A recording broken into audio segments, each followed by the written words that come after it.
Good evening and welcome. Thank you for joining us for the first of 3 fall lectures of the 2023 Society of Architectural Historians St. Louis Chapter, St. Louis Public Library, Steedman Architectural Library Lecture Series. On behalf of the St. Louis Public Library, Steedman Architectural Library, we are pleased to continue our collaboration with the Society of Architectural Historians St. Louis Chapter and host this lecture series. Before we begin, we ask that you please mute your devices. Should you have questions, please hold your questions until the conclusion of Robert's talk. If you're joining us via Zoom, please type them into the Q&A section. After our talk tonight, we will pose your questions to Robert McCarter. And now, I'd like to introduce John Gunther, FAIA-LEEDAP, an architect who serves as president of the Society of Architectural Historians, St. Louis Chapter. He will introduce our speaker for this evening's talk. John? Thank you, Trent. And thank you for your welcome and for hosting this talk. Please know how appreciative we are to the St. Louis Public Library, Steedman Architectural Library, for our continued collaboration for our architecture lecture series. This is a very special occasion, as this is the first in-person lecture in our lecture series since COVID. Trent, we thank you for making all these arrangements to host our in-person once again. I also want to express my gratitude to Robert McCarter, our speaker tonight, for his encouragement and insistence on the importance of returning to in-person lectures. Many of our members also expressed their hopes for an in-person lecture, as we have all missed the opportunity to gather as a community with a shared love of architectural history. That said, a silver lining of our virtual gatherings for our presentations over the last couple of years is that we have been able to reach our friends, colleagues, and fellow architectural historians literally across the United States and the world. We welcome all of you joining remotely. It is now my privilege to introduce our friend and colleague and tonight's speaker, Robert McCarter. Robert McCarter is a practicing architect, author, and since 2007, Ruth and Norman Moore Professor of Architecture at Washington University in St. Louis. He has previously taught at the University of Florida from 1991 to 2007, where he was also the founding director of the School of Architecture. Also at Columbia University, 1986 to 91, where he was also assistant dean, and as visiting professor at the University of Arkansas Fay Jones School of Architecture. And he's got quite a long list of additional teaching assignments that go quite long. So I'm going to move ahead then to the fact that since 1982, he has his own architectural practice in New York, Florida, and St. Louis, with 25 realized buildings. He's also the author of 25 books, including most recently, A Monument in the Sun, Robert Ernst's Brief but Brilliant Life in Architecture, published in 2023. Louis I. Kahn is in its second edition, 2022, and its first edition was published in 2005. He's also written Place Matters, The Architecture of W.G. Clark in 2019, Grafton Architects in 2018, The Architecture of McKay, Lyons, Sweetapple, Economy as Ethic.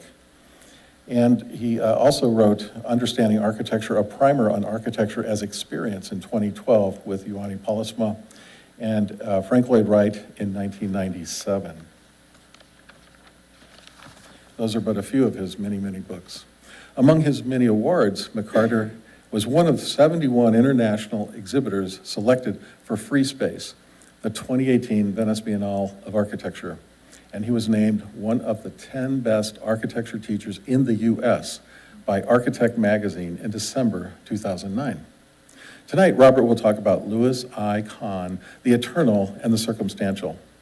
Robert's lecture will cover Louis Kahn's life and career, summarizing his education, early works, and the place of teaching in his practice. The lecture will highlight the major built works, as well as selected unbuilt works, the concepts and principles central to his work, and his constructive interactions with ideas of others, such as Buckminster Fuller, Aldo van Eyck, and Carlos Scarpa. It is suggested that all Kahn's designs are characterized and determined by the dual theme of the eternal and the circumstantial. And now, please welcome Robert McCarter as he presents Louis I. Kahn, the Eternal and the Circumstantial. Robert?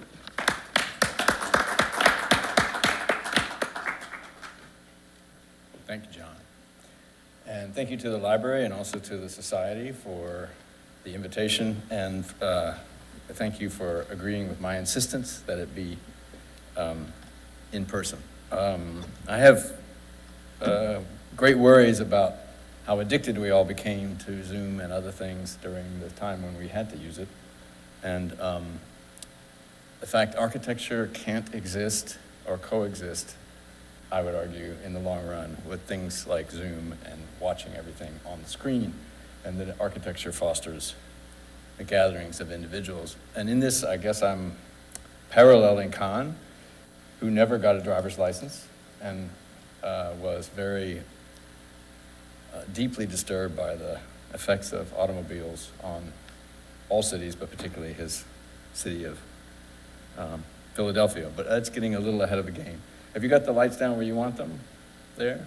Because you can. I don't have any notes, and I wanted to make the screen as clear as possible. So I'm going to try to do what Vincent Scully warned a long time ago, what you shouldn't try to do, which is to summarize Louis Kahn in a relatively short period of time. So I will be sort of dipping and swinging.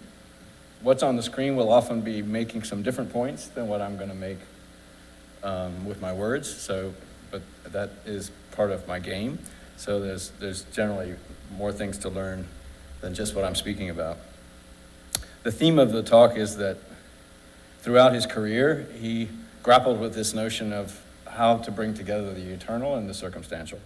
The eternal being the things that allow us to walk through a building in Egypt and have a sense of being in touch with the makers of that building and that culture. And then the circumstantial is those incredible pains in the neck and other places that crop up with every building. There's a client, there's a budget, there are cultural expectations, there's material limitations, and he believed that it was the crafting of these two things that allowed buildings to achieve a kind of timelessness of their time, but also timelessness. So Kahn was born in 1901 on the island of, or at least as far as we can tell, in what is now Estonia, and it was at that time part of the Russian Empire. And he, for some period, lived on the island of Kurasad, and then his father worked in this castle. His father was a scribe for the occupants of the castle. These are some of my drawings that I made when I had the opportunity to visit the castle, and that's a photograph taken by Nathaniel Kahn of me sketching at the castle because we were there for a conference. In 1906, Kahn's family moved from Estonia to Philadelphia, and they moved 15 times in the first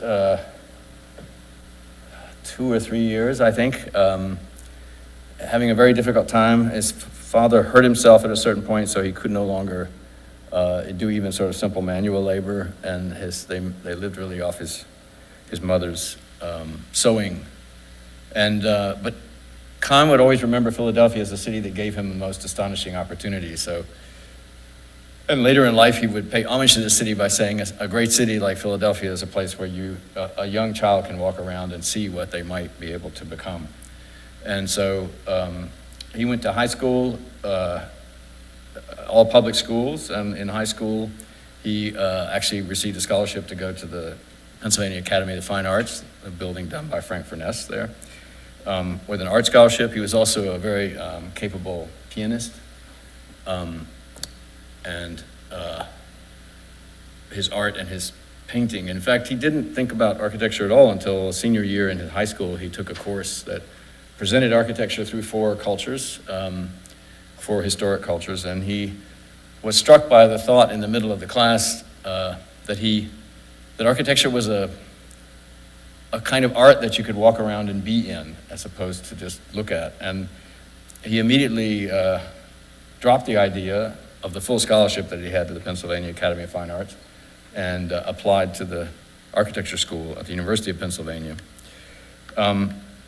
He was very lucky in that as well, because at this particular time, Paul Philippe Cré was the lead teacher University of Pennsylvania, and Cray had come from the École des Beaux-Arts, but Cray brought a very different teaching methodology than was typical at the École itself or in the schools in the US that were influenced or had teachers from the École. And that was because he brought together two major schools of thought and presented both of them equally to his students. One is Durand, with his ideas about the assembly of spaces, which have relatively little to do with the actual function and certainly nothing to do with what they're made from, but they're actually assembled in a very precise way as a series of independent elements that can be added together and rearranged and reorganized.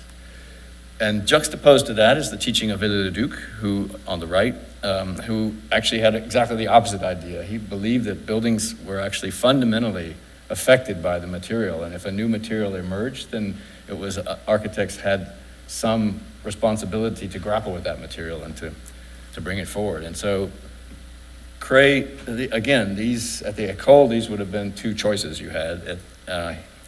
Cray presented them both to his students. He also introduced history to the students through the writings and books of Auguste Choisy, particularly the Histoire d'Architecture, the three illustrations on the left, and that's his history of Roman buildings on the right, or an image from it. The Histoire d'Architecture was the most used history book in architecture schools at the turn of the century and all the way through the 20s, and almost all modern architects had some contact with it. Kahn had significant contact. What's interesting about Choisy's approach is he presents pretty much every building that is known up to 1900, the last building, or 1899. The last building is the Pantheon, so-called Pantheon in Paris. But they're all presented in the same way, with being cut away at the floor from the plan, literally just cut right at the place where the building touches the ground, then lifted up, then cut in half through section. The cut in the plan is black, the section is gray. And then you look up and you see how the walls and the ceilings and roofs form the space. And in fact, it's extremely hard to get any idea from these drawings of what the outside of these buildings look like, or what elevations were, or any of that. And in fact, there really are almost none. There's 1,760 of these illustrations in the book, all using variation. Sometimes it's the whole building, half a building, sometimes it's a bay, as in a Gothic building. But we'll see some more of that inspiration. Once Kahn graduated in 28, he sort of made his own grand tour of Europe and spent almost a year. He started in England. I'm juxtaposing two drawings from the very beginning and then about halfway through, just because there's a radical change in his drawing style. You can see his skill in this London building on the left with the delineation of each glass pane. But by the time he's in Italy and drawing Assisi, he's drawing using a carpenter's pencil, which is a very flat piece of lead that you cut with a knife. So it's very good at making these sort of bands. And what he's drawing now is only the shadow. He's not drawing anything that's other than shadow. So if it's fully in the light, you can't see it. It's sort of, you can barely trace it by the edges. It's not a profile, so it's really working with shadows. When he came back in 1929, he married Esther Israeli. They're on their honeymoon. And then, of course, his timing was impeccable, 1929, so there is no work. So over the next 3-4 years, he tries to make a living, though is really living in his parents' in her parents' house. And but he's immersing himself in what's emerging from Europe. So he as soon as Le Corbusier's Ordre Complet begins to appear, he has the first edition. And if you know the drawings of Le Corbusier, the drawing on the right is by Kahn, but it could also be by Le Corbusier because of the character is quite different from what we saw in Kahn's own drawings. And this is for a small community center that's part of a housing project. And so one of the things that's not as well known about Kahn, he started the American Planners Group, or he's part of the starting of the American Planners Group. He also basically sort of self-educated himself, so that later in life he said, Paul Philippe Cray was my teacher, but Le Corbusier was also my teacher, which the second statement is not true, but he learned from Corbusier by looking at these of complete volumes as they emerged, and he would eventually work with two people who worked with Corbusier and worked on those volumes.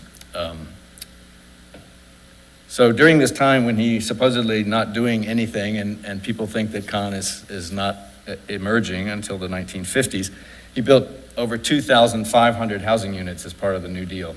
Some of this in conjunction with several partners in 3 or 4 firms. This is the Pennypack Woods project, which is a series of duplexes with, as you can see, wood siding. But actually, if you look at the detailing, it's quite a clever commentary on sort of a stripped classical system a la Paul Philippe Cray in his more monumental buildings. So having done one very small synagogue and 2,500 units of housing, in 1944, it's a bit of a shock that his first major publication is an article on monumentality in a book, in a symposium that was also published as a book. These are 2 of the illustrations that he chooses to put in. The one on the right, you can see he's actually traced over one of Choisy's drawings of Beauvais, and then he's juxtaposing it with what he believes we might be able to do. Of course, Beauvais basically came close to or did collapse because they pushed the material too far, and they had to rebuild it. And he's saying that if we could use, and his idea at this point is continuously welded tubes, which frankly could only have been built in the shipbuilding industry or possibly the car industry. Both these projects presumed that.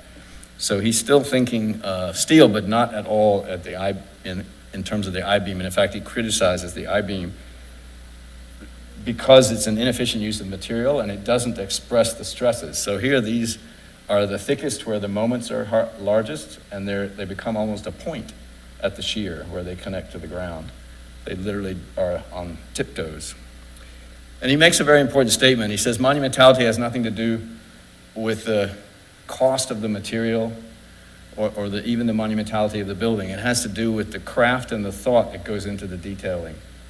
And he says, the Magna Carta is a great document, but it has nothing to do with the cost of the paper or the ink that it was written with. It's a great document because of the thought in the Magna Carta. 1947, he opens his own practice, and on the right, only Ann Ting, who's in the foreground, is actually his employee. The others are engineers at another firm that he borrowed to make it look like he had a slightly more successful office. But so they came down from the upstairs. And he also starts teaching at Yale that year. And he would teach for the rest of his life, though Yale was basically a 10-year or a little less than 10-year period. And as was typical with Kahn, the people he met had as big an impact on him as perhaps the architecture that he saw. And one of the people who had an enormous impact was Joseph Albers, who he helped to bring to Yale in 1949. He was when Kahn first got there. Albers was teaching at Black Mountain, but they were able to bring him. And one of the first classes that Albers taught was a studio with Kahn, kind of art and architecture studio. These are some of one of Albers' flash glass pieces, which is a 1/4-inch piece of glass with different colors applied by hand or sometimes spray painted and then sandblasted off on the front and the back. They're quite extraordinary, and I'm sure Kahn had a real empathy for him because Kahn's father, in addition to being a scribe, was a stained glass craftsperson. And in fact, Kahn's facial scars, which he got at a very young age, were from pulling coals out of the fire onto his clothing, getting a little too excited about the coals in the fire. And so the color and the function of the glass. And this is a period where Albers is actually making a huge transition because he starts a whole series of major painting sequences, and a lot of his paintings and artworks, because they're not all paintings, includes mechanical etching and other things, are done in series. And this series on the left is influenced by the Yale program that he participated in repeatedly, traveling to Aztec and Maya ruins. And then, of course, the homage to the square. In fact, when Kahn first met Albers, he was being referred to as the square man. But I think also there was a great deal of influence by Annie Albers, who was a weaver. She's here at Black Mountain. She was not able to weave at Yale because that wasn't part of the curriculum. So she did weave, but she wasn't able to teach weaving, and that's one of her Bauhaus weavings because they met at the Bauhaus. And Annie Albers said sometime, we're not exactly sure the date, but it seems to be sometime either in the late 50s or early 60s, she said, design is not about wanting to do anything. It's about listening to the dictation of the materials. And that's about as close as you're going to get to asking the brick what it wants to be, which Kahn first asked in 1968. But Kahn is still trying to find his way of working. I mean, he has very strong likes and dislikes, but he hasn't yet found his own way. So this is one of the last buildings that he does. It is the last building he does in steel, and it's one of the last buildings he does before he goes to Rome. It's a psychiatric hospital. There's an outpatient building on the far right, which is the first use of this. These windows can be completely closed and opened, and with the kind of incredible sliding and rotating shutter system, which he would do in houses later, but never quite as sophisticated as this. And then this is a hallway that is where patients are taken from operating rooms back to their room. And here it's very beautiful how he puts the light at the top and the bottom, which is obviously to get the light to penetrate into the room, as he does by cutting windows on the edges in other buildings. But here it also protects the privacy of the person on the gurney from those who are outside. So in 1950-51, briefly actually, only 2 months, he was the architect in residence in Rome, but typical of Kahn, he didn't fulfill his full 6 months. He was there for basically 2 months, and at least 1 month of that was traveling because they were often out of even Italy. But he started drawing again, and in the time he was there, which is 2 months, he made more drawings, almost twice as many drawings as he had made during the whole year that he was there as a younger person a few years before. So, and he's using these pastels and other things. Some of these are probably finished in Philadelphia later, but the basic lines are put down here. And you're a well-educated audience, you know these. What I want you to look at, though, is it's the way he treats light. So this is a fantastic, there is no white. It's really just a little bit of almost black, but the black actually has a red in it because he notices that the joints of the stones catch the light, so that it's not entirely dark in there. There's a kind of a little bit of a shimmer where the reddish light, which is one of the strongest lights, is caught. And he continues this thinking. Bill Huff told me that he saw Kahn working on this drawing on the left in Philadelphia. So this was something that was started when he was at the pyramids, which they spent a full week there. And then on the right is at the Weiss House is a mural that was done by he and team. But if you know your pyramids, these are not the pyramids. The pyramids have 4 sides. These have 3 sides. So these are tetrahedrals, as are almost everything that's in that mural, and as would be the ceiling structure of the first building. And Scully talked about these drawings as being something where Kahn recognizes how the light is taken into the pyramid and almost stored like an energy as a power inside the pyramid. And so these are homages to the pyramids, but they're not really quite literal. The building that Kahn says had the biggest impact on him while he was in Rome was the Pantheon, but you won't find any drawings, which probably shows his good judgment because it's not that easy. So on the left is Panini's painting and then just a photograph. And he talks about how in the Pantheon, when the light comes through the one single oculus and hits the floor, and if you walk into that light, he says you feel the cut. It's as if the light is almost a laser beam of some sort.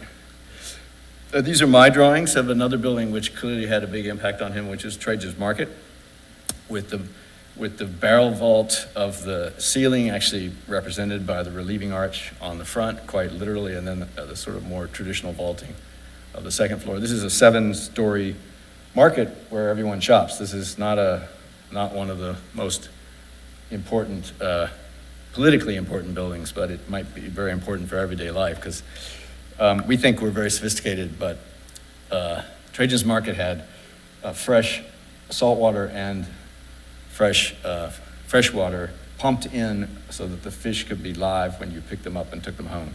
So there was nothing dead in this market. Everything was living as long as possible. And we're in Rome, which is not that far from the ocean, but it's not exactly on the ocean. So I think there are two things that were profound lessons that Kahn learned, and I juxtapose them to lessons that Le Corbusier says that he learned. Le Corbusier presents Rome as a series of, as seen from the outside, as a series of pyramids and spheres and cubes and other things. And of course, this is the time when he makes his famous statement about the volumes and the play of light as the sort of defining the magnificence of architecture. And Kahn, I think, was suddenly more obsessed with the way the light came into the room. And so I'm using a bath at Herculaneum, I believe, as just an example. And so it's about the way that the light comes in, and he, of course, later will quote Wallace, or misquote, I should say slightly, Wallace Stevens by saying, what slice of light does your room have? And the other lesson was in some ways more dramatic, I think, and maybe hasn't been recognized as much, was his complete rejection of the Maison Domino. The Maison Domino building has frames in the ceilings, but they're plastered over so you can't see them. Corbusier didn't want you to see any kind of structure in the ceiling that would help to give structure to the room, because the room had to be open for the idea of the free plan. So Kahn's first building in 1953, and this is a photograph taken during the recent renovation, and there's a photograph of Kahn at the opening, has this extraordinary tetrahedral structure ceiling, very heavy and really dominant in the experience, because the floor is these very small pieces of what had previously been used as kind of basketball court, very small pieces of wood that can take a lot of beating, and they're ingrained, many of them. But Kahn had the opposite idea. He really believed that the structure had to always be expressed, which is why it was so painful when this building was later renovated by Paul Rudolph, and most of this was covered up.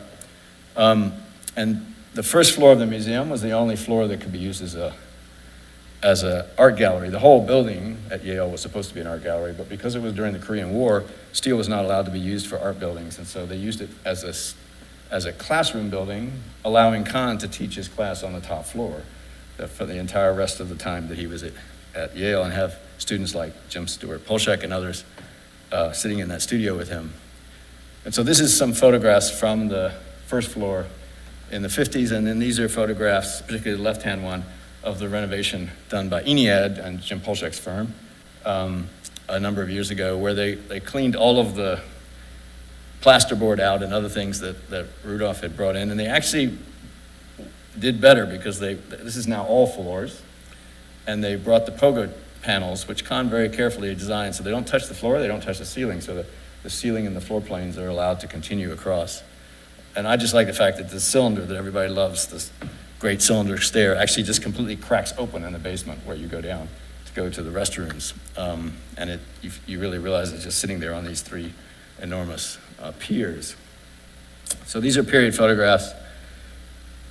And of course, Kahn is now embracing heaviness. And so a really interesting moment is, as this building is being built in 1952, Buckminster Fuller is there to make that middle image cardboard geodesic dome, which is about as light as you can get it. But of course, they're almost exactly the same in the sense that it's not a linear geodesic, it's using planes. And he became very, very good friends, though I would say they must have had great discussions. But it's important to note that Kahn is having a studio up there on that top floor. The whole top floor was his studio, which means he was able to teach students sort of under this ceiling that he designed, which I think is an extraordinary thing. And to prove the point, to make the point, the only plan that he ever allowed to be published in his lifetime at least in any book that, he was asked to provide the illustrations, is this reflected ceiling plan. And probably people don't even know what that is anymore. That's if you can imagine putting a giant mirror down on the floor, and what you see in the mirror is the reflected ceiling plan. So it's not looking up. It's actually as if you could imprint the ceiling onto the floor. And it's an absolutely astonishing drawing. And if you compare it to the actual plan, you can see why, because the plan has basically a series of piers and then the elements in the middle, and that's it. So for something like 5 or 6 years, Kahn and Buckminster Fuller, Kahn was coming from Philadelphia. He would change trains in New York to go to Yale, and there he would meet Buckminster Fuller, whose office was in New York. And Buckminster Fuller and he would ride the train both directions because they both had the same teaching schedule, I think two days a week, and then they would ride back and forth to New York. So one wonders about the conversations they had. These are the two of them in Jerusalem a number of years later, looking a little bit like they were separated at birth. And they're working together on a kind of master plan for Teddy Kollek, mayor of Jerusalem. But I show the Penn Station that they traveled in. It's not the Penn Station that he died in, which I'll talk about later. But this is 150 feet from the tracks to the ceiling, and light goes through the floor and down to the tracks. So when you got out of your train, you were in daylight. The whole ceiling was luminous, and that floor you're standing on in this photograph is a luminous glass block floor. And then you come up into this fantastic room. Of course, the other rooms are very well known, these great Roman ruins, which are the waiting rooms, but the actual room where the train is caught, and which would be where these two guys would meet, would be there. The 50s was a very interesting time for Kahn. He's just, there probably isn't any time that wasn't interesting for Kahn, but because he gets busier and busier. But I like showing this photograph, which is just the roof of the little round stair, or it's a triangular stair in a round tower at the Yale Art Gallery. And it's so ingenious how it works. Basically, he just takes the top off this cylinder, lifts it up 2 feet, puts 3 beams that are triangle around, which line up with the stair below. And then, of course, he fills in with glass block. And when you're in the tower and you look up, it looks just like this. It's a mysterious black triangle that's somehow floating there. And only when your eye gets very used to the light in there, you can finally see that the ceiling of this triangle is exactly the same board form ceiling that you're seeing running past it. It just has these 3 things, which are exactly the depth of the light, so it cuts off all the light. So it's an ingenious understanding of what light does and what light doesn't do in terms of its spray and what shaping it and capturing it in these curved elements. This is the same time that and now I'm forgetting the name of the author of this very important article. I've got to ask Eric, but anyway, the designs of Boulez and Ledoux are being published in Philadelphia, in the Philadelphia Philosophical Society magazine by Emil Kaufman. Yes. So, and it's exactly in 1952 or 3, so it's almost exactly the same year. And Kahn has this issue, which has these illustrations, and it was one of the first times that this sort of almost completely forgotten work was reintroduced to modern architects by Kaufman. The other thing that's going on in the 50s, particularly the mid-50s, is that Kahn is still really searching. He's making these kind of organic buildings out of various kind of hexagons and octagons. And at a certain point, he gets a visit in 1955 in December by 2 young faculty from the University of Texas, Austin, Colin Rowe and Robert Slutsky. Slutsky being a painter who was trained by Albers a little bit after Kahn or after Kahn had left the school, and then Colin Rowe, of course, trained by Wittkower at the Warburg. And they say that he should really look, because he's talking about the idea that you have to have a servant space, you have to have serf space, you have to have some place to put the structure so the main space can operate. And they said, you really need to look at Palladio. And he does, in his notebook, is just extraordinary. He says, I must be completely dense. Everybody else must see this, but I'm seeing for the first time what's in Palladio. And of course, that's not entirely true, because he's also very interested in early Frank Lloyd Wright, which is, of course, almost always a tartan grid. And like the Martin House, this is a redrawing by my students. But the sort of clusters of columns actually have all of the services and the structure and everything. So this idea of a sort of wide bay served, narrow bay servant is clear. So in 1957, he's lured away from Yale. 58 is when Rudolph comes, so they do not get along, but he's already sort of beginning to pull out. He teaches briefly at Princeton, and then he takes a full-time appointment at the University of Pennsylvania, which of course has got to be a lot easier once his practice is starting to ramp up, which it definitely was. And he taught a graduate studio for post-professional students from around the world. That is, they had some kind of professional degree already. And he taught it in the Frank Furness Library, which had been decommissioned as a library, and so it's actually in the main rotunda. It's now back being a library again, so if you go visit. But his studio, you can kind of see the curved elements around the edge of how the studio works. And he had these kind of constant crits where he would give the project, and then there would be a kind of discussion. And some of the key players in the discussion are on the lower right of this left-hand image with his hand on the board. That's Norman Rice, who was supposedly the first American to work for Le Corbusier. He was a classmate of Kahn's from Penn in the 20s. And then perhaps, I would argue maybe more important is in the upper left, the older gentleman in the black suit. That's Robert Le Ricolet, who is an absolutely astonishing structural engineer, who Kahn asked all of his students in studio, they had to also take Le Ricolet's class. And Le Ricolet's class, the first thing he said is, okay, what we are after a structure with infinite span and zero weight. You won't get there, but I want to see how close you can get there in my class. So, and if you go to Penn now in the Kahn, well, the archives, which has the Kahn archives, there are a number of his models that are hanging. I'll show one later. Of both his own work, but also some of his students' work. And you see Le Recollet again in the right-hand slide. And that's my colleague on the left behind Kahn in that right-hand slide,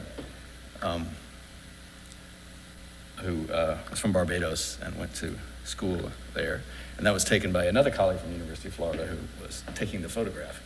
In 1957 to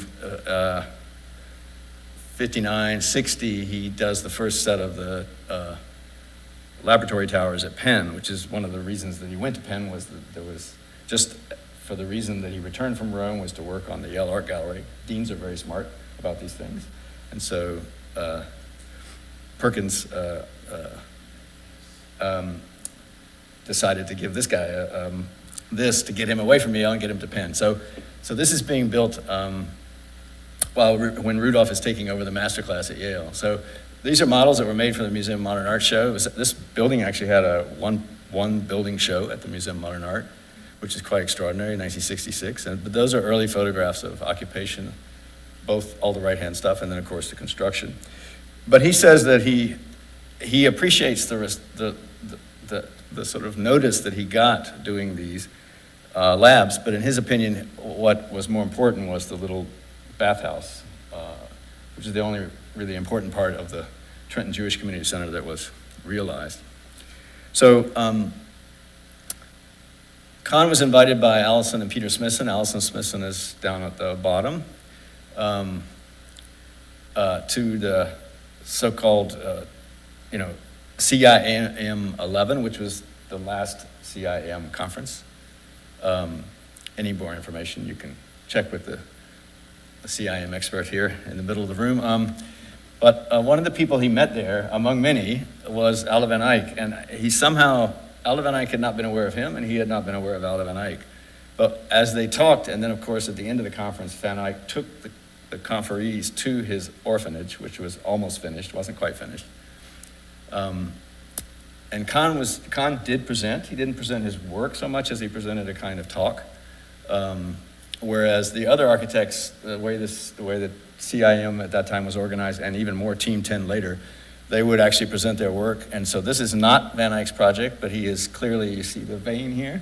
He's clearly a little bit excited about this project, probably not in the way that the author is happy with. But they would have like very substantial critiques. And what's amazing is that, I mean, CIM had its issues, and probably a lot of it had to do with its size and its trying to deal with so many different kind of issues, many of which are political. But the Team 10, which was kind of a critique that came after, the younger group that kind of took over and redefined it, it's one of the very last times that high-level professionals from around the world sit down on a regular basis and critique each other's work and talk about where architecture is going. And urbanism, of course, because that was also. So what Kahn and Van Eyck sort of suddenly realized was the sympathy, particularly between, this is an image from the orphanage on the right, and then the bathhouse, which is the little building he discovered himself on, Trenton Jewish Community Center of Kahn. And then,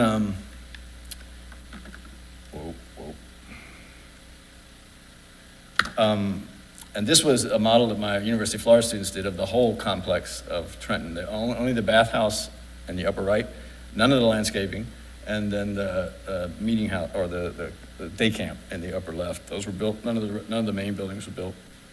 And there's a drawing of the bathhouse, and then below is the orphanage that Kahn visited with Van Eyck, which, Van Eyck was basically 40 years old. It was his greatest work. And it came early, and, it was, in many ways, his career was rather frustrating. And late in life, Kahn says some very beautiful things about Van Eyck. I mean, he really admired Van Eyck, and he just felt he was a person that when Kahn knew him, which was up to 1970, had not had very many opportunities. And of course, the sort of irony of that is that once Kahn died, actually, Aldo Van Eyck has an incredible explosion of late work. We can discuss its quality, but anyway, it's interesting. But Kahn was convinced he was just sort of a great mind that never got the right opportunity. So in 1959, which is the CIM 11 conference, that same summer, Kahn also, he learns in April that Frank Lloyd Wright has died, and he has really not paid much attention to Kahn's recent work, finds it very problematic.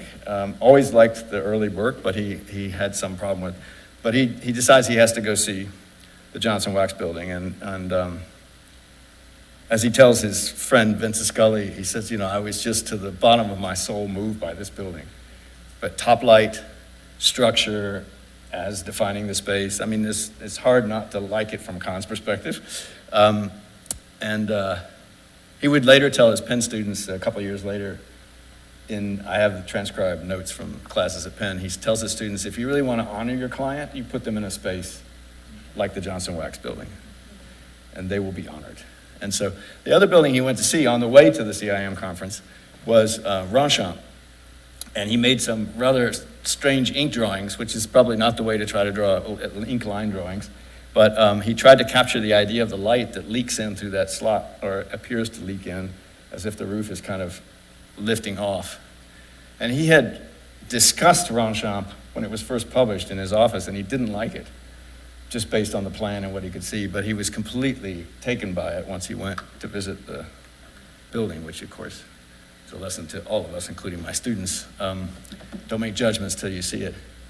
So these buildings affected him. So he makes a scheme lower right where he makes umbrellas inside the First Unitarian Church in Rochester. This is one of the early sketches. This is an even earlier sketch where he's basically making a low hanging ceiling that floats down into the space, just like at Ronchamp, and has a line of light that runs through. And the reason you can see the line of light, he draws a little figure, and then he draws a little line, and it says L. And then if you look down here, there's another figure with another little line that says L. So there's light going around the edge, and he draws L's everywhere the light is coming in. And of course, neither one of those were, Kahn would go through an awful lot of schemes. But this is actually using the tensegrity truss, which I'll show later. This net structure that was designed by Le Ricolet, or at least he was assuming to use that. The First Unitarian is an interesting project. Kahn was not particularly, maybe like Frank Lloyd Wright for that matter, not particularly religious, didn't have a big affinity for a particular religion, never practiced Judaism, even though he was raised in a Jewish family. And so, the first and only sort of modern interpretation of Unitarian Church was the Unity Temple, which he looked at, but he came to a different set of conclusions, which is diagrammed in the center left. His first design was actually to take all the classrooms and to cluster them around as if it's a kind of castle. And then they rejected that, and they made him actually do a scheme very much like this, where there would be the school building and the sanctuary, which he says no. And then he's describing his arguments with that this piece has to be closer to the sanctuary, this piece has to be closer. And soon they're all there, as you can see on the bottom. But that doesn't look like the plan at the top. So, something's happened that allows the secondary rooms to have a certain independence. And so that's the plan on the middle right. That's the first. And then later he was asked to do an addition of non-school rooms, but it is intriguingly similar to Unity Temple, the final plan, which was added sort of off the sort of entry end, as the entry is now. So in the final building, if you go visit it today, it's actually a lot like Unity Temple in that you enter in between two building masses. In Unity Temple, it's the sanctuary and the Unity House. But all those ideas about the roof, eventually came to this incredible notion. The roof does come down, so it still has a little renchant in it. And then these incredible 4 corner towers that reach up, but you can't see out of them because, in fact, the walls go up, and so the light comes in from across the roof and bounces on those walls. So there's no views out that you're getting from these great light monitors. In fact, there's no views out at all. And the concrete structure is the outer skin that the ceiling, the roof is tying into. And the inner wall is basically an acoustical wall. It separates you from the walkways and also provides the air intake and exhaust for the room. So it is very much based on the Scottish castle. This is from his books, his marked books, this particular Scottish castle, which of course has a great room in the middle and then all these fantastic little rooms carved into the thickness. And if you know the building, the sanctuary you see rising up, and then you can see this sort of crenellated wall, which is made up of the classrooms, which are 2 levels. But the lower level classroom has this rather unique detail where there are these window seats, and if you sit there, if you're a child, your head is kind of in that little window and you can look all the way down. But if you're an adult, you have to bend down rather uncomfortably to look down that long set of windows, because you can actually look from one end of the building to the other. Okay. So around 1959, 1960, it's just impossible to understand how Kahn was able to keep working. He had so many projects, and they were of such a scale, because this project, which is the Indian Institute of Management, which is an enormous project, comes in, which I'm not even showing the faculty housing. There's acres and acres of faculty housing that wrap around this that he designed. And then there's, at the exact same time, in comes Salk Institute. Exact same time, in comes the Bangladesh project, or what was at that time, the East Pakistan project. So this is the finished plan as he wanted it built. The pieces on the left of the court were never built. The amphitheater in the middle of the court was not built, but everything else was. There are many lessons here. There is a kind of urban quality that Doshi used to talk about of these buildings at the bottom, which are the dormitories, and how you move through them. And sort of it's a little hard to see in these plans, but you can penetrate through them at different levels. And it is sort of checkerboard of building solid and then void and solid and void, as a way of dealing, of course, with the humidity and the heat. But what I think is the most interesting thing, well, there are many interesting things, but one, to make a point, if you measure the space in the building that's covered by a roof, the space that's open air, it's not sealed, is 50% of the building. And the actual functioning spaces that he was designing are 50% of the building. So he's doubled the program of the building, you could argue, because he's expanded the halls. So these classrooms down in the bottom, they're sort of the middle of this drawing, that have the curved seating. That is the actual classroom, but all of that space around it is all outside. And this comes from Kahn's, this is one of the few schools that Kahn was ever able to design. He lost a lot of schools, in some cases because the school board told him that he could make classrooms with no windows, and he said, no, you cannot. And so, which as some of you would know of a certain age, having gone to a high school with no windows, that was just the latest idea. And Kahn's statement was, if a teacher is so bad they can't make a lesson out of a bird flying past the window, then they shouldn't be teaching. So, but Kahn, when he came to America, he didn't speak English. He was very shy because of the scars, and he was absolutely reliant on the other students. So he would get out of class, he didn't understand anything. He ended up drawing his physics lessons, according to Nathaniel, who has all those drawings. He would draw, because he couldn't figure out how to write about it, so he had to draw it. And he was able to pass. But he would talk about, when you come out of the classroom, there has to be a space that's beautifully lit, that, you know, is wide enough, people can step aside, and you could say to your fellow student, what was that? What did they just say? What was that, right? Because, and then you learn from the fellow student, maybe not what the professor said, but what they heard, right? And this continued throughout Kahn's life. He rarely read a book straight through. He asked people in the office who had read the book to tell him what they read.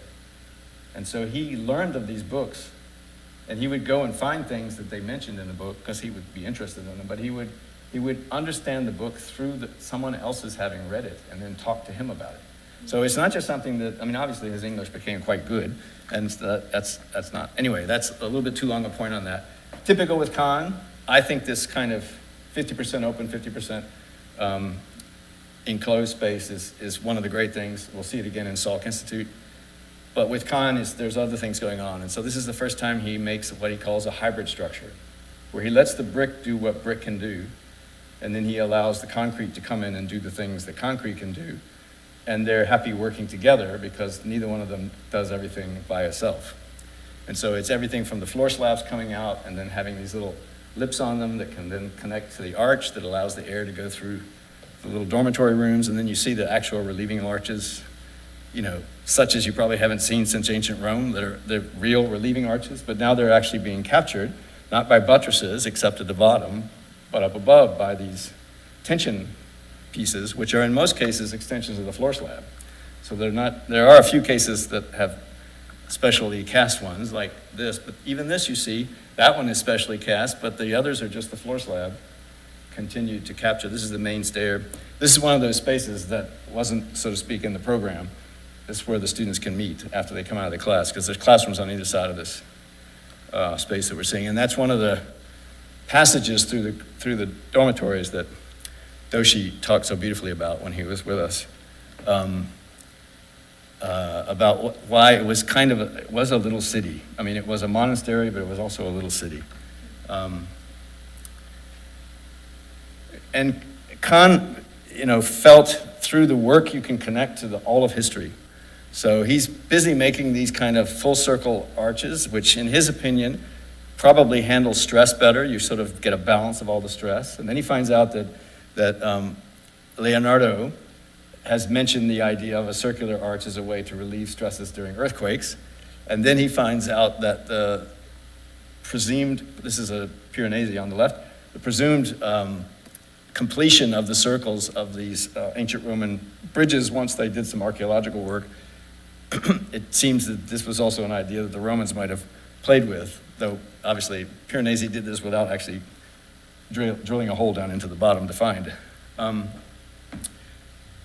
Anyway, yet another one of the huge projects, which I'm going to have to deal with very briefly, but this started as the national capital of East Pakistan. So there was West Pakistan, East Pakistan. Kahn got both commissions. At one point, he was working on both commissions for a new capital in Islamabad, and then this new East Pakistan, split by India, of course, in what is the Bangladesh. And it's an enormous program. It originally had a Supreme Court. It had a number of other things before the war started. And it has a huge secretariat. They're actually building the secretariat, the piece up at the top there, or they're getting ready to build it, apparently. They finally paid off their debts to the Kahn archive so they can have the drawings. And then the hospital, which is very famous. I don't have time to show it over here on the left. But there's the main building where everyone meets in the assembly, and then there's this various, it's housing, but it's also other kinds of service buildings that are around. The concrete building is the main assembly building, and then, but you can see it's also this enormous landscape. And in the initial scheme, the Supreme Court was down at the bottom, and that's one of the reasons why the little piece that connects, this is sitting in water, and the small piece that connects to this very large plaza, which we'll see a little later, is a prayer hall, which was originally a mosque, because the Supreme Court judge, apparently, when they were looking at the model, and none of Kahn's models are ever glued together, so all the pieces can be moved like a chessboard, and he picked up the mosque and put it in between the Supreme Court and the Assembly building, and he said, that's enough of a guarantee that I'm protected from those guys. So, and then the main building is, of course, held together by a kind of arcade that runs around, and you know, it is anything but a kind of leftover space. It goes all the way from the floor to the floor is 80 feet from the floor to the ceiling. It has all these office levels, but also the main assembly building is pushing in here to the left. That's the window into the prayer hall, or that looks towards the prayer hall there on the round one. So the image, this is an image in 1972, which was when war broke out and Bangladesh attempted to gain independence. The problem was Bangladesh had no army, and Pakistan had an enormous army and a powerful air force. So apparently at some point in 1972, the Air Force came across to bomb, and they saw this thing looking like this, without a roof on it yet, and looking like it does now. And they looked on their charts, and there were no ancient, which there are many of, beautiful ancient temple complexes in Bangladesh, but this thing was just not there. And they said, well, yeah, but it must just be their charts are wrong, because that's got to be an ancient. So they just went on by and didn't bomb it, so Kahn's a lucky man. So anyway, there's Kahn playing chess on the chessboard, because that's how he described. His client once asked him, why can't you finish this plan? And Kahn said, look, it's like chess. You've got to get all the pieces in the right place. Then you can make your move, right? So this is actually in the office in Dhaka, where they're working on the models. This is an interpretation of the Pantheon. A sphere can be put into this space, and the sphere floats 3 feet above the floor. In the Pantheon, you know it floats 1 foot above the floor. And the ceiling is actually curved to accept that. Obviously, the room itself is an octagon, but the sphere would touch the points. And then the question of how to, which you saw in 72, had not been solved, how to roof it. This was not solved till quite late. So these are some of his early ideas. These are drawings which actually have some of Commandant's markings on them as well, the great concrete structural engineer. And this is the tensegrity kind of net dome designed by Luricale, actually built by one of his students, but this is the model that's in the archives, which uses tensegrity structure, which means the tension posts are actually floating in space. The only thing that you can visit to see that's really quite memorable is the Phoenix Public Library by Will Bruder. But basically, Kahn was going to cover it all up, so he's hiding it inside this strange, perhaps Ronchamp-like element, which still has the slot of light that you can see out of. And it's really frustrating. He even makes a proposal for steel and wood, which means you know he's really in bad shape. So he just can't seem to solve this problem. And then he has to go in 1963 or 4, I think, maybe 4. He has to give a lecture at North Carolina State University. And as he's there, he gets a commission, or on the way there, he gets a commission from Olivetti. The Olivetti group wants him to build a factory here in America for their products.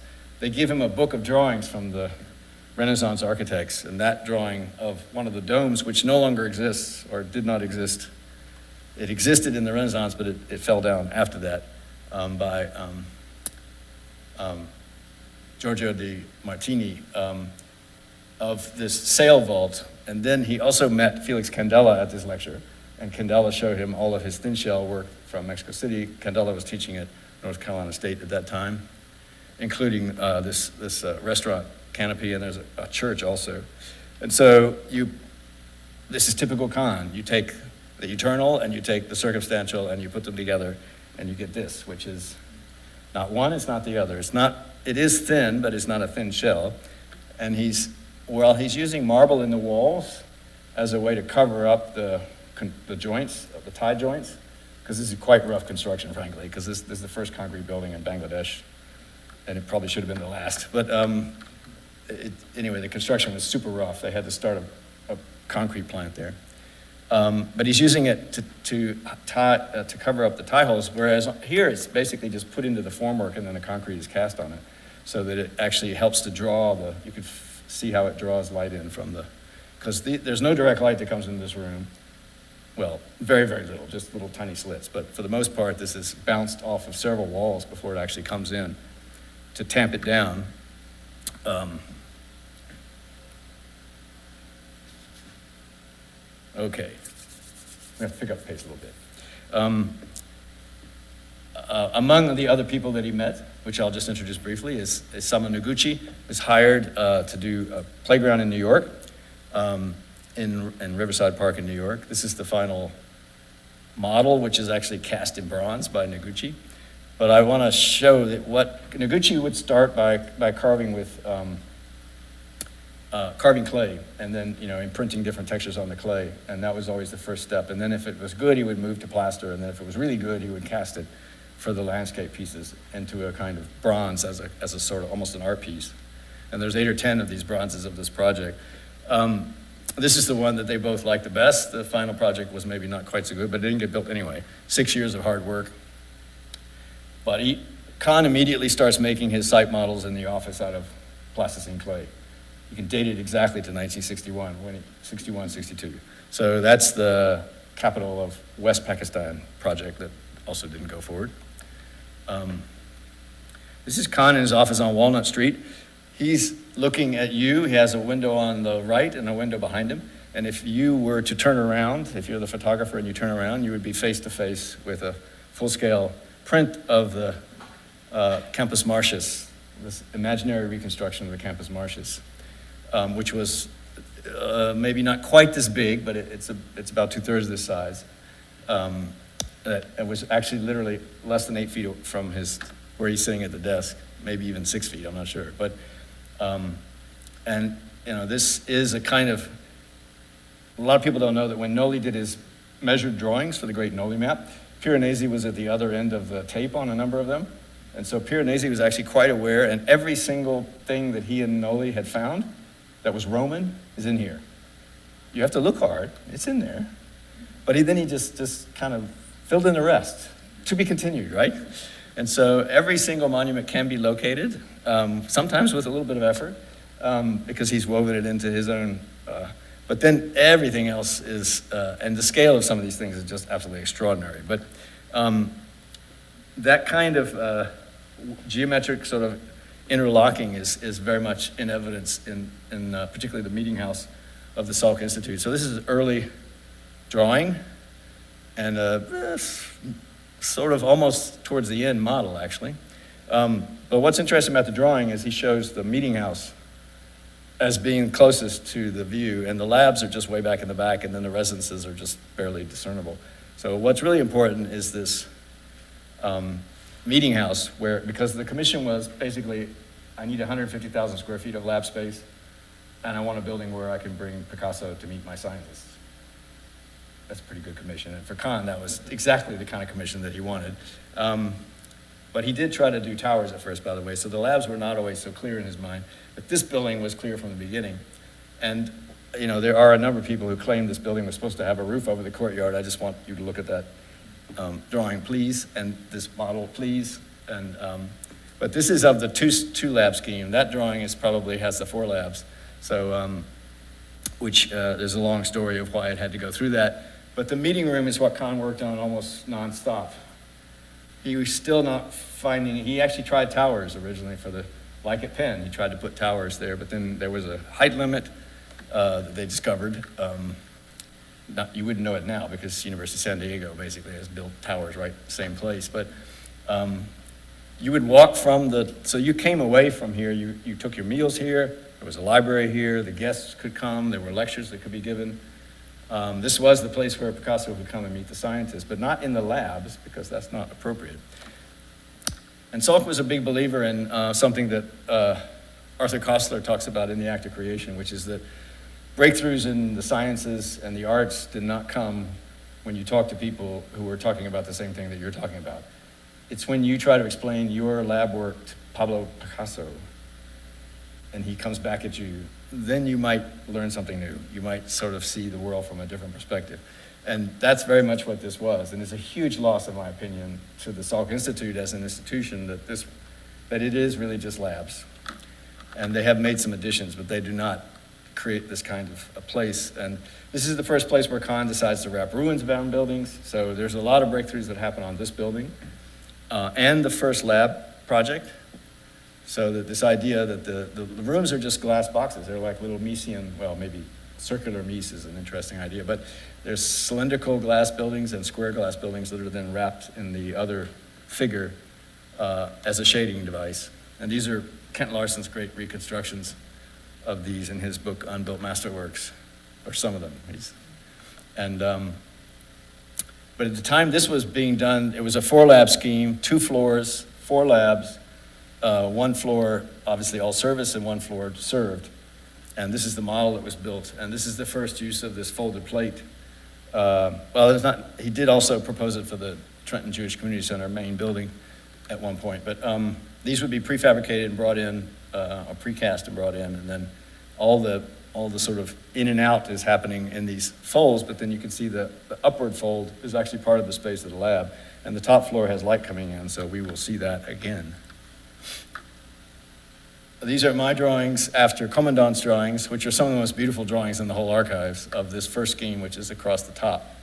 And then for a whole variety of reasons, they ended up having to consolidate into 2 buildings with a single court, not 4 buildings with 3 courts. And then they had to also bring the height of this new building down, so they buried 2 whole floors in the ground. And so you have a 6-story building, but actually only 4 floors are above the ground, 2 labs, and the other 2 are actually, you can see on the section, completely buried. Oh, I just should say, for the architects who are here, how do you like that drawing on the right-hand side, huh? That's a bird's eye view with the roof ripped off of one of the little offices of the.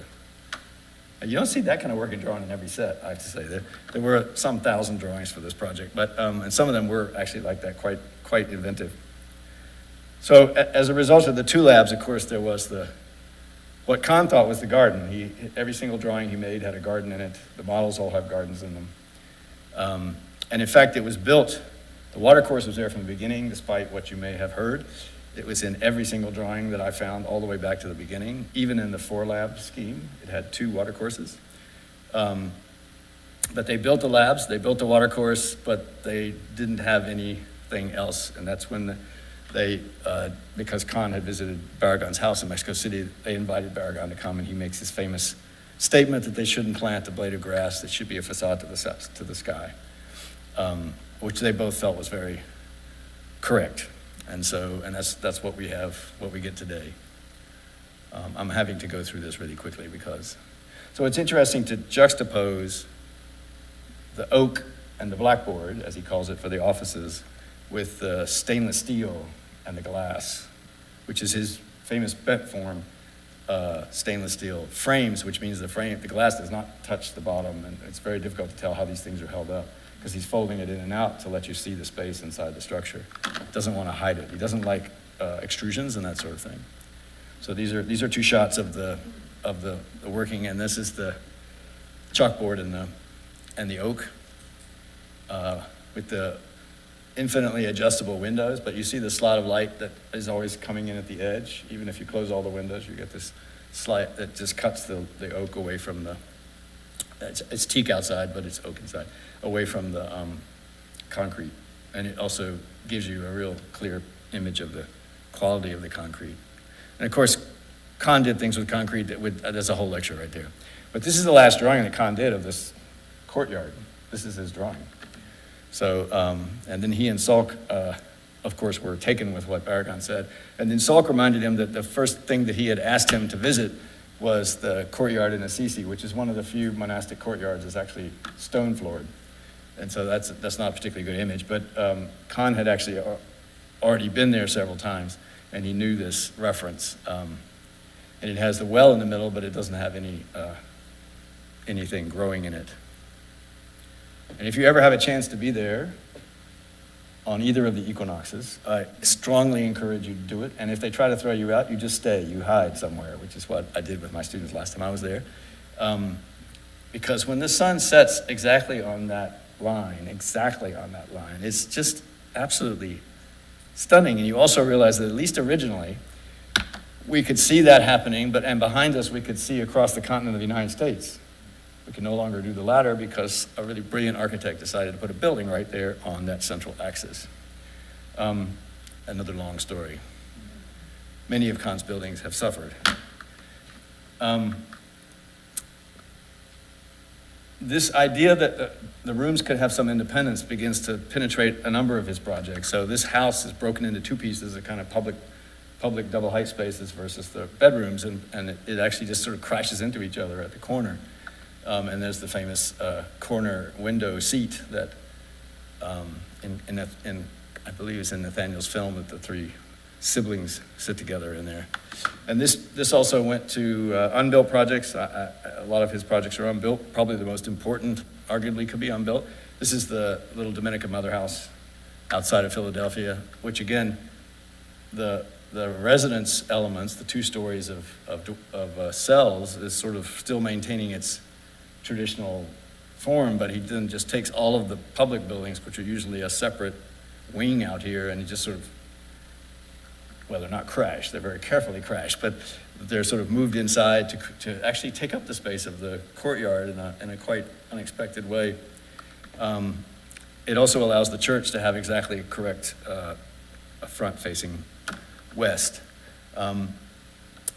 This is just for fun. Kahn rarely got the opportunity to do the buildings he loved the best, which included libraries, schools and libraries. So he was, this is the competition entry for the Washington University main library, Olin Library. And you can see the chapel in these drawings, and you can see his scheme, which was basically it had a few double height spaces, but it's basically a sort of flat slab building, stepping pyramid, all made out of glass, and then with sun shading devices slapped onto the west and the south side. And he didn't win the competition, and he was extremely unhappy with his design. And in fact, the library is such an important thing for him that it just really bothered him. So 10 years later, he gets the commission for Exeter Library, but in the meantime, he's actually made some decisions. One is that you have to make a space where you come in, like this Boulay building, and you see all the books. This is the first thing, you see all the books. You don't see a particular book, you see all the books. The second is that, like this Letruly drawing of Bramante's courtyard in Rome, you take the book to the light. So you move towards the light, natural light, to read the book. And in this case, of course, the monk is actually sitting in a little space that's carved out of the structure, which is also something that Kahn was very interested in.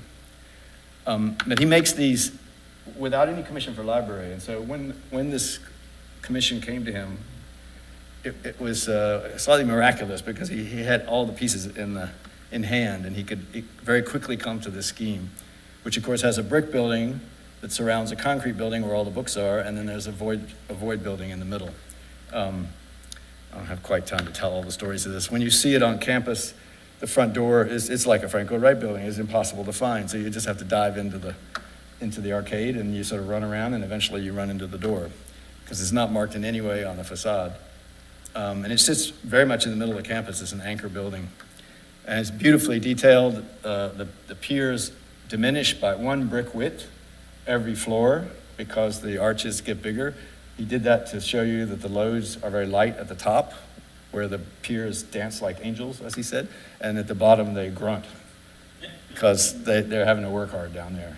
But it's exactly 1 brick diminishment, and these beautiful flat jack arches. I mean, the construction of this building is beyond belief. And then when you do finally find that entry, you get this spectacular kind of travertine stair, travertine in concrete or wrapped concrete, that takes you up into the great room. This is the great room seen from up at the top, and you see all the books. And then you can see how the structure goes up to the top and crosses, and then there's clear story light let in at the very top. But when you get to the top of that stair, you have a bit of a quandary because that stair is finished, and there's no clear indication of where you're supposed to go next if you'd like to go up and be with the books. And then you notice that 2 corners, like the one on the left slide, have light coming out of them and 2 don't. And the 2 with light have the stairs. It's a very subtle thing that you have to look for, of course, only when you visit the first time. And all the students who work here, the high school students who work here, don't have to be told where the stairs are. But then you find these 2 rather spectacularly beautiful stairs. These are both of the same, like our stair in Gibbons, the double turn. And when you come out of the stair, you actually run right into the back of one of the piers, which is a central photo. And then you get this kind of view over into the central space. And then, of course, you go into the book stacks, which are totally artificially lit, and they're away from the natural light. And then you get a book and you take it to the light. And that's what it really looks like on the right. This is what it looks like when architectural photographers take it. Because, I mean, these are high school kids, come on. I mean, they're very privileged, but nevertheless, they're high school. So the way you can open and close the little windows to modulate your light, the way the light that's really lighting the room is pushing the glass all the way in, the way the actual bench is built into the thickness of the brick wall exactly, lines up exactly with the edge of the brick wall. And these are the big piers that are holding up that sort of outer building of brick. Self-supporting, it's tied to the main building, but it's self-supporting. So the idea of this keeps coming back. So this is actually another lab building. It was never built, University of Virginia chemistry. I don't have time to go into it, but it's basically Thomas Jefferson with chemistry buildings clapped on the back. It's pretty fantastic. Those are the faculty offices up there. And then the labs are behind, and you can see in the lower drawing, he's using almost that same idea. It's slightly different, but he's changing it a little bit. And then, of course, it arrives. These are the drawings by Tom Leslie that show the original proposal for Salk and then the final proposal for Kimball, the same structural piece. Of course, we don't ever think of it as being a wing shape. We think of it as making the vault, but the vault is the genius of the building. Is the vault is the space that I recognize, and the wing is the structure that makes it work. And they span 100 feet. They originally proposed to go further. The actual vault is not a semicircle, as it's often characterized, but has this, you take a circle and you roll it. It's called cycloid. You put a pencil on it and you roll that circle. So it's very steep on the sides and very flat on the top. And the reason that's important is you'll see it in the light. So Kahn also was amazed by the things that the contractor came up with to figure out how to build these things. Because at first they wanted to precast it. Commandant wanted to do everything in his plant in New Jersey. So, but this was a bit too big, so they decided they were going to have to build this on site. I mean, these vaults are really quite enormous. And so that's some drawings by my Florida students of just how how the building is assembled. But the vaults are independent, obviously. Entry is very important. You can come in from the parking lot, but he takes you into the darkest shadow that you can imagine. And then you're immediately put into the stair, but the stair is underneath the service zone. You can see it's beautiful. I'm not saying it's not beautiful, but it's very clear that you are not in the most important space. If you want to come in the way Kahn wants you come in through the vaults that he gives you to be between the existing trees, which are no more, and the building. And I have written extensively about what's been done to this building, but let's just say these photos are all from before. And I'm lucky enough to have visited many times before and not have to visit after as my only memory.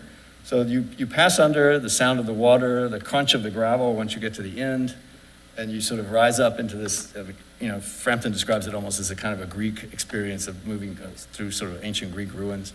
And you arrive,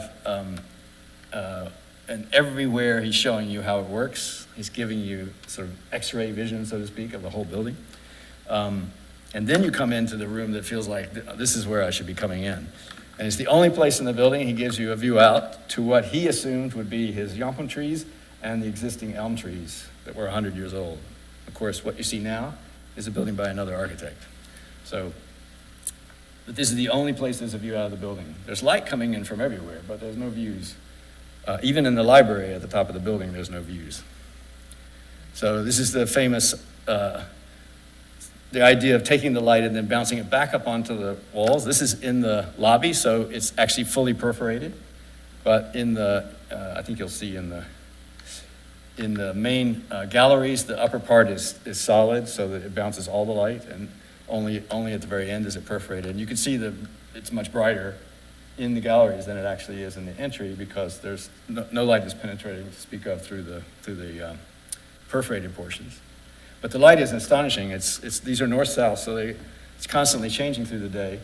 I got 5 minutes. Oh. Well, okay. What shall I talk about? When Kahn was working on the Kimball roof, he got to give a lecture on the roof of the Doge's Palace. Everybody should do that. Here he is with his his local architect, not really, but a local architect who was helping him was Carlos Scarpa. And he was amazed by the lead, so he ended up asking to have that be, and it was originally a lead and zinc roof. It was replaced recently when there was hailstones that were grapefruit-sized. So that's Kahn at the opening.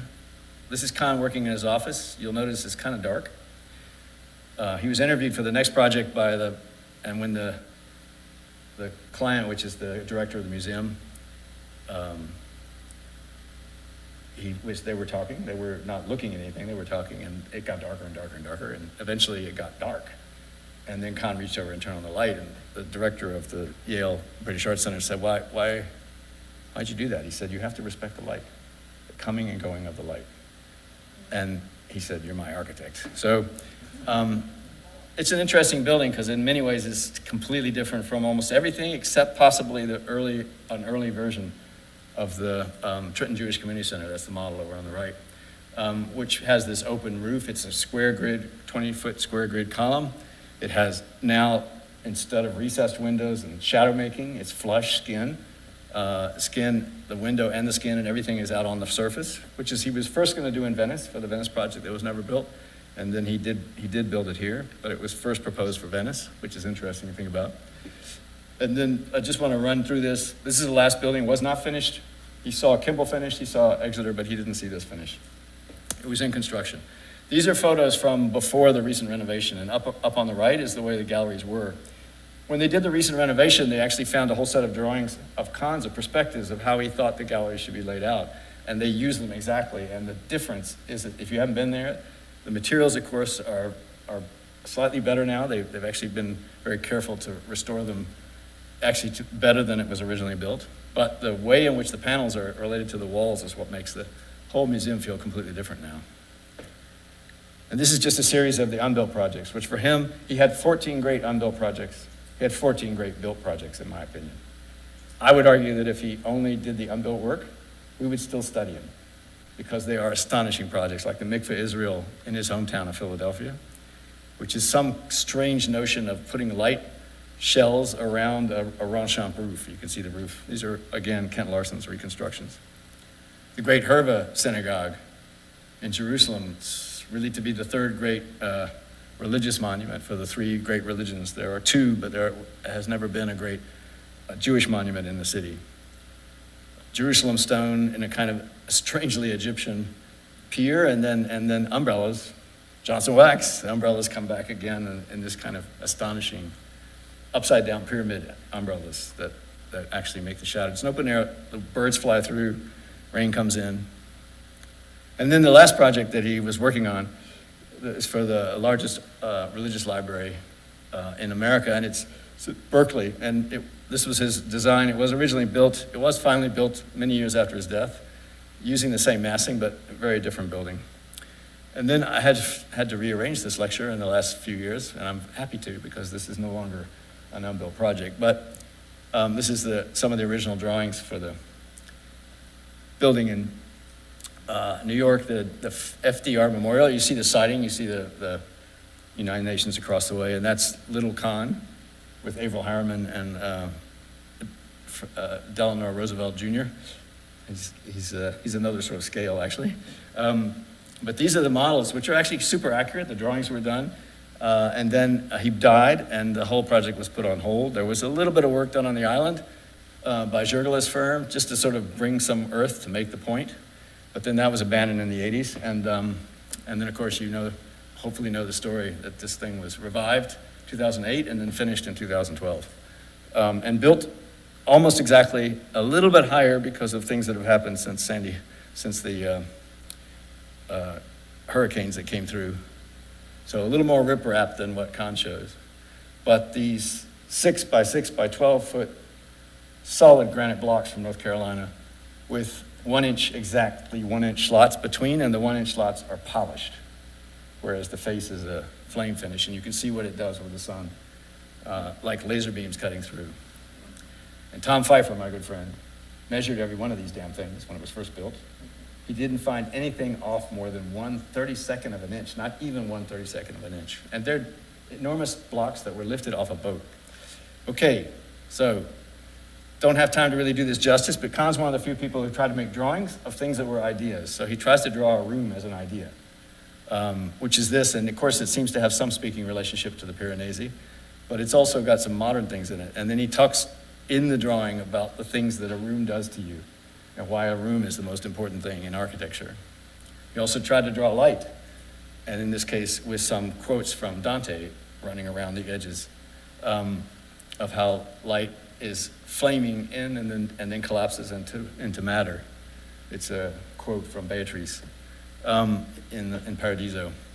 And then you see that he can build it. These are just little glass pieces on the roof, and water gets on the roof, and the light makes these fantastic pieces. So this is the last picture, one of the very last pictures we have of Kahn. He's walking through with the director of the Indian Institute of Management, 1974, in March. He visits 4 countries in less than a month. And then, of course, he doesn't, I should go back. He doesn't make it home. He changes planes in New York rather than taking a flight directly to Philadelphia, because he refused to do that, because he didn't want to take cars in on the expressways, which he thought were destroying Philadelphia. He wanted to come in on the train station. So he always came to New York and then got onto the train. But he was stuck in London for 8 hours. So he did eventually make it, but of course he didn't make it out of Penn Station. This is the place he was trying to reach. Penn Station that he died in was not, unfortunately, the one I showed earlier. It was the sort of worse than a subway stop that it has become. And this bill, I intentionally used this older photograph, but this, if you've been to Philadelphia, this room looks exactly the same. You still come up from the tracks into this room. Behind these sort of, the benches are actually shielding the escalators that bring you up. It's astonishing. The fact that he would die at least partially because he added this extra time on, that he needed to come into the city, catch the train, and go in and arrive here, and it was just too much. He was so exhausted. I just think that it's a real homage to his feelings about the city and how important the city was to him. And I think, Vincent Scully says, I think it's just a bit too much. I have a feeling, or he's saying, the original Penn Station was just a bit too much. But I have a feeling that, if we've lost something, this is a kind of measure of what we've lost. So this is a man who never had a driver's license. He refused to participate he would take taxis everywhere and trains. Until he got to somewhere where he, like New York or somewhere, he'd catch a flight. So, thank you.